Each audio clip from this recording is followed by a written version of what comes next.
Hi everyone. இது ஒரு morning vlog ஊட்டியிலேருந்து. ஊட்டி போயிட்டு ஸ்டே பண்ண நெக்ஸ்ட் டே மார்னிங். ஸோ இது ஒரு டே 2.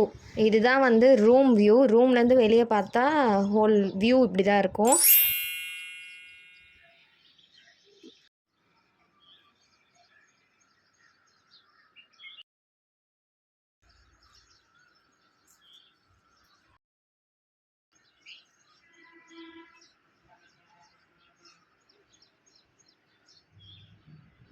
Actually most of the people வந்து மார்னிங் எழுந்ததும் காஃபி, டீ இல்லை ஏதாவது ஒரு ட்ரிங்க் குடிப்போம் இல்லையா? அந்த மாதிரி நாங்கள் வந்து அங்கே ஸ்டே பண்ணியிருந்த நியர்பையில் வந்து ஹோட்டலில் கிடைக்கல எதுவும் டீ, காஃபி. சரி நம்மளே போட்டுக்கலாம், அங்கே ஒரு கிச்சன் இருக்குதுன்னு சொன்னாங்க.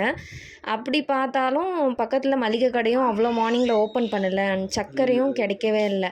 பட் கிச்சன் பார்த்தா அவ்வளோ பெருசாக சூப்பராக இருந்தது. கட்லரி, க்ராக்கரிலேருந்து ஸ்டீல் யூட்டென்சில்ஸ், அதுக்கப்புறம் ஹாட் பாக்ஸு, மசாலா ஐட்டமு, பெரிய பெரிய கிண்ணம், இதெல்லாம் பார்த்தோன்னே பிரியாணி செஞ்சு சாப்பிட்ணுன்ற அளவுக்கு எனக்கு ஒரு டெம்ப்ட் ஆயிடுச்சு. ஆனால் வந்து நாங்கள் சுற்றி பார்க்க தான் மெயினாக கான்சென்ட்ரேட் பண்ணதுனால நாங்கள் அதெல்லாம் பண்ணல.